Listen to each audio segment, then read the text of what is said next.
Dalam suatu riwayat, Lam mengimami salat Isya, sehingga menunjukkan pengulangannya dari waktu itu. Dalam suatu riwayat, ia menangis hingga mereka mendengar tangisnya dari belakang saf-saf. Diriwayatkan dari Abi Raja, ia berkata, aku melihat Ibnu Abbas dan di bawah kedua matanya tampak bekas air mata seperti tali sandal yang usang. Diriwayatkan dari Abi Soleh, ia berkata, orang-orang dari penduduk Yaman datang kepada Abu Bakar As-Siddiq, mereka mulai membaca Al-Quran dan menangis. Maka Abu Bakar As-Siddiq berkata, demikianlah kami dulu melakukannya. Diriwayatkan dari Hisyam, ia berkata, terkadang aku mendengar tangisan Muhammad ibnu Sirin di waktu malam ketika ia dalam salat. Banyak atsar diriwayatkan mengenai hal ini dan tidak mungkin menghitungnya. Apa yang kami kemukakan dan kami tunjukkan sudah cukup. Dan Allah Maha mengetahui. Al-Imam Abu Hamid Al-Ghazali berkata, menangis itu dianjurkan ketika membaca Al-Quran. Beliau berkata, cara menghasilkannya ialah dengan menghadirkan kesedihan di dalam hatinya, yaitu dengan merenungkan ancaman dan peringatan keras dan janji-janji, kemudian merenungkan kecerobohannya dalam hal itu. Jika tidak timbul kesedihan dan tangisan sebagaimana yang dialami oleh orang-orang yang arif, maka hendaklah ia menangis atas kegagalan itu, karena hal itu termasuk musibah yang terbesar. Anjuran membaca dengan tartil. Hendaklah ia membaca Al-Quran dengan tartil. Para ulama sepakat atas anjuran membaca dengan tartil. Allah Ta'ala berfirman, dan bacalah Al-Quran itu dengan perlahan-lahan. Al-Muzammil 4. Diriwayatkan dari Ummi Salamah bahwa ia menggambarkan bacaan Rasulullah sebagai bacaan yang jelas huruf demi huruf. Hadits 50. Riwayat Abu Dawud, Nasai dan Tirmidzi. Berkata Tirmidzi, hadits hasan sahih. Diriwayatkan dari Muawiyah bin Qurra dari Abdullah bin Mughaffal, ia berkata, aku melihat Rasulullah pada hari penaklukan Makkah di atas untanya membaca surah Al-Fat dan mengulang-ulangi dalam bacaannya. Hadits riwayat Bukhari dan Muslim. Diriwayatkan dari Ibnu Abbas, ia berkata, aku lebih suka membaca sebuah surah dengan tartil daripada membaca Al-Quran seluruhnya. Diriwayatkan dari Mujahid bahwa ia ditanya tentang dua orang.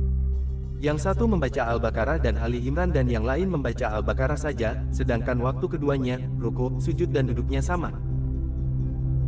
Ibnu Abbas menjawab, yang membaca Al-Baqarah saja lebih baik. Dilarang membaca terlalu cepat.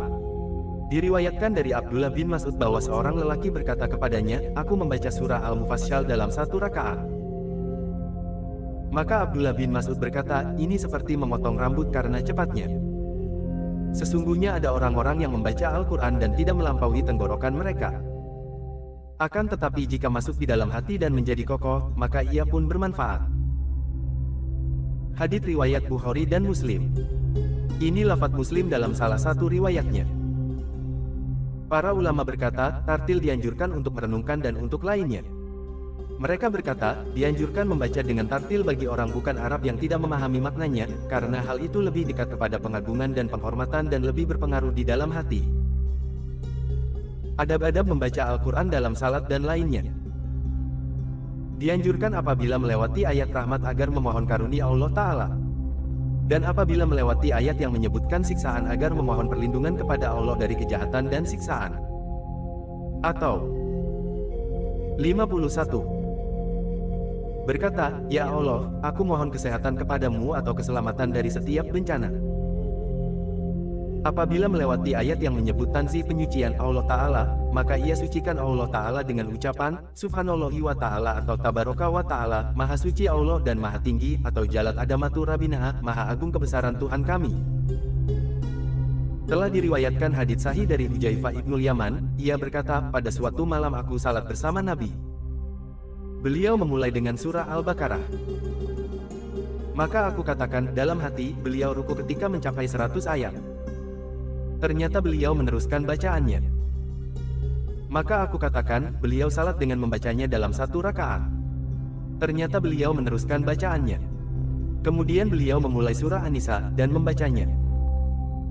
Maka aku katakan, beliau akan ruku sesudahnya. Kemudian beliau memulai surah Ali Imran dan membacanya dengan perlahan-lahan. Apabila melewati ayat yang menyebut tasbih, maka beliau bertasbih. Apabila melewati ayat yang menyebut permohonan, beliau memohon. Dan apabila melewati ta'awudz, maka beliau memohon perlindungan. Hadits riwayat Muslim dalam sahihnya adalah surah An-Nisa, pada waktu itu didahulukan sebelum Ali Imran. Berkata sahabat-sahabat kami rahimahumullah, meminta perlindungan dan bertasbih ini disunahkan bagi setiap pembaca Al-Quran di dalam salat atau di luarnya. Mereka berkata, amalan itu disunahkan dalam salat imam dan makmum serta orang yang salat sendirian, karena ia adalah doa sehingga sama semuanya bagi mereka seperti mengucapkan amin sesudah Al-Fatihah. Inilah yang kami sebutkan tentang disunahkannya memohon sesuatu dan meminta perlindungan menurut mazhab Asy-Syafi'i dan jumhur ulama rahimahumullah. 52. Abu Hanifah rahimahullahu ta'ala berpendapat, amalan itu tidak disunahkan, bahkan dihukum makruh dalam salat. Yang benar adalah pendapat jumhur ulama sebagaimana kami kemukakan. Pasal yang perlu diperhatikan dan sangat ditekankan ialah menghormati Al-Quran dengan menghindari hal-hal yang kadang-kadang diabaikan oleh orang-orang yang lalai dan membacanya bersama-sama. Di antaranya ialah menghindari ketawa dan ribut dan berbicara di tengah membaca, kecuali perkataan yang perlu disampaikan. Hendaklah ia mematuhi firman Allah Ta'ala. Dan apabila dibacakan Al-Quran, maka dengarkanlah baik-baik, dan perhatikanlah dengan tenang agar kamu mendapat rahmat. Al-A'raf 204. Hendaklah ia mengikuti perbuatan yang diriwayatkan oleh Ibnu Abi Daud dari Ibnu Umar bahwa apabila membaca Al-Quran ia tidak berbicara hingga selesai. Hadits ini diriwayatkan juga oleh Al-Bukhari dalam sahihnya dan ia berkata, la tidak berbicara sampai selesai. La menyebutnya dalam kitab At-Tafsir mengenai firman Allah Ta'ala, istri-istrimu adalah ladang bagimu, Al-Baqarah 223. Termasuk perbuatan yang dilarang adalah mempermainkan tangan dan lainnya. Sesungguhnya ia bermunajat kepada Tuhannya Allah, maka janganlah ia mempermainkan kedua tangannya. Termasuk hal itu ialah memandang kepada sesuatu yang melalaikan dan mencerai-beraikan pikiran. Lebih buruk dari semua ini ialah memandang kepada sesuatu yang tidak boleh dipandang seperti orang lelaki yang mulus wajahnya dan lainnya. Karena memandang kepada orang lelaki yang mulus dan tampan wajahnya tanpa keperluan adalah haram, baik dengan syahwat atau tanpa syahwat, baik aman dari fitnah atau tidak aman darinya. Inilah dia mazhab yang benar dan terpilih menurut para ulama. 53. Al-Imam Asy-Syafi'i telah menyebutkan pengharamannya dan juga para ulama yang tak terhitung jumlahnya. Dalilnya ialah firman Allah Ta'ala. Katakanlah kepada orang laki-laki yang beriman, hendaklah mereka menahan pandangannya. An-Nur 30. Dan karena laki-laki mulus lagi tampan sama maknanya dengan perempuan. Bahkan boleh jadi sebagian atau banyak dari mereka lebih bagus daripada banyak perempuan dan lebih memungkinkan terjadinya kejahatan padanya dan lebih mudah daripada perempuan. Maka pengharamannya lebih utama. Pendapat-pendapat ulama salaf yang memperingatkan agar menjauhi mereka sangat banyak jumlahnya. Para ulama menamai mereka orang busuk karena menimbulkan rasa jijik menurut syara.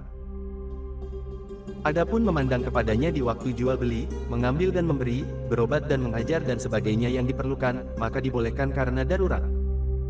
Akan tetapi pandangannya adalah sebatas keperluan dan tidak terus memandang tanpa keperluan. Begitu pula guru hanya dibolehkan memandang sesuatu yang dibutuhkannya dan diharamkan atas mereka semuanya dalam semua keadaan memandang dengan syahwat. Ini tidak khusus mengenai orang lelaki yang mulus wajahnya, bahkan diharamkan atas setiap mukallaf memandang dengan syahwat kepada setiap orang, baik lelaki atau perempuan. Sama halnya apakah perempuan itu masih mahramnya atau bukan, kecuali istri atau sahaya perempuan yang bisa dinikmati. Bahkan sahabat kami mengatakan, diharamkan memandang dengan syahwat kepada mahramnya seperti anak perempuan dan ibunya. Dan Allah Maha mengetahui. Orang-orang yang hadir di majelis pembacaan Al-Quran apabila melihat sesuatu dari kemungkaran-kemungkaran yang tersebut ini atau lainnya harus mencegahnya sesuai kemampuan mereka dengan tangan bagi siapa yang mampu dan lisan bagi siapa yang tidak mampu dengan tangan.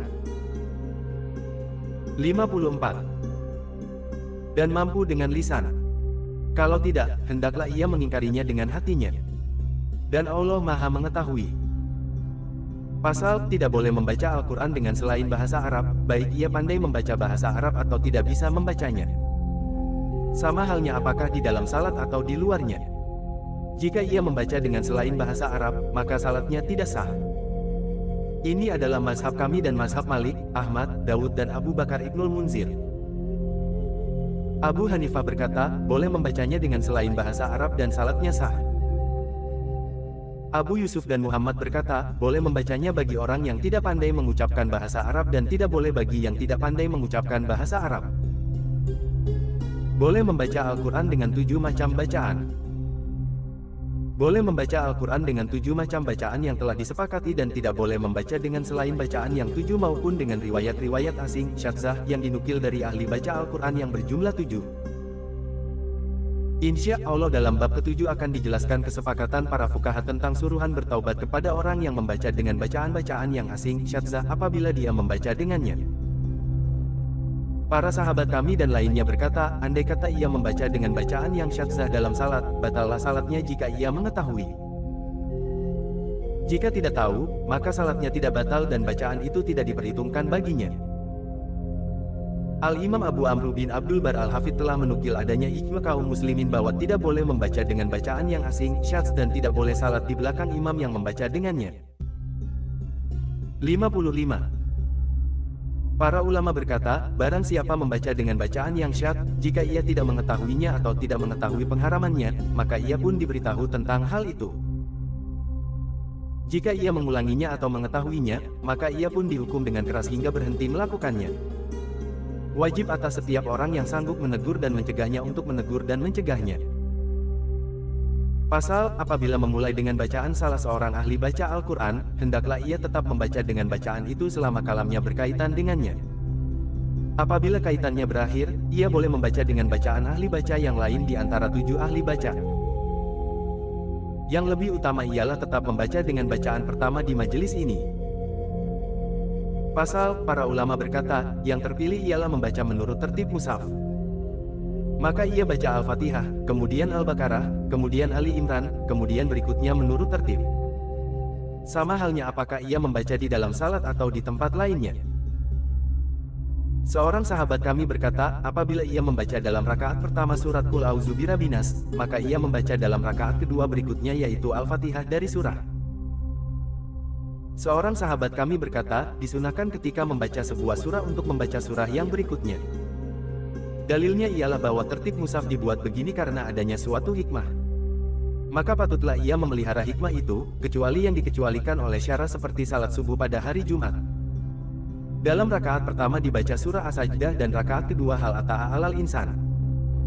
Dan salat Id dalam rakaat pertama dibaca Ka'af dan rakaat kedua Iqtarobatis As-1, dan dalam rakaat salat fajar subuh dibaca Al-Kafirun dan Al-Ikhlas dalam rakaat kedua. Dalam salat witir dibaca Al-Ala dan dalam rakaat kedua Al-Kafirun dan dalam rakaat ketiga Al-Ikhlas dan Al-Muawwidatain, Al-Falaq dan An-Nas. Andai kata tidak membacanya berturut-turut sehingga tidak membaca surah yang berikutnya atau menyalahi tertibnya sehingga membaca sebuah surah kemudian membaca surah yang sebelumnya, maka hal itu dibolehkan. 56. Banyak atsar diriwayatkan mengenai bolehnya melakukan itu. Umar Ibnul Khattab telah membaca dalam rakaat pertama salat subuh surah Al-Kahfi dan rakaat kedua surah Yusuf. Sejumlah ulama tidak suka menyalahi tertib mushaf. Diriwayatkan oleh Ibnu Abi Daud dari Al-Hasan bahwa ia tidak suka menyalahi tertib mushaf. Ia meriwayatkan dengan isnadnya yang sahih dari Abdullah bin Mas'ud bahwa ada orang berkata kepadanya, sesungguhnya si fulan membaca Al-Quran terbalik. Ia menjawab, orang itu terbalik hatinya. Adapun membaca surah dari akhirnya hingga awalnya, maka hal itu dilarang keras, karena menghilangkan sebagian macam ijaziyah dan menghilangkan hikmah tertibnya ayat-ayat. Diriwayatkan oleh Ibnu Abi Daud dari Ibrahim An-Nakhai Imam Tabi'i yang mulia dan Al-Imam Malik bin Anas bahwa keduanya tidak menyukai hal itu. Malik mencelanya dan berkata, ini adalah dosa besar. Mengajari anak-anak kecil dari akhir mushaf hingga awalnya adalah baik dan bukan termasuk bab ini. Sesungguhnya itu adalah bacaan dalam hari-hari yang berbeda-beda di samping memudahkan mereka menghafalnya. Dan Allah Maha mengetahui. Pasal, membaca Al-Quran dari mushaf lebih utama dari bacaan dengan hafalan, karena memandang mushaf adalah ibadah yang dituntut sehingga terkumpul bacaan dan pandangan. Demikianlah yang dikatakan Al-Qadi Husain dari sahabat kami dan Abu Hamid Al-Ghazali dan beberapa kelompok ulama salaf. Al-Ghazali menukil dalam Al-Ihya bahwa banyak dari sahabat Nabi membaca dari mushaf dan tidak suka keluar dalam satu hari pun tanpa melihat dalam mushaf. Diriwayatkan oleh Ibnu Abi Daud bacaan dalam mushaf dari banyak ulama salaf dan aku tidak melihat adanya perbedaan mengenainya. Seandainya dikatakan, hal itu berbeda-beda menurut perbedaan orang-orangnya, maka dipilih pembacaan dalam mushaf bagi siapa yang 57.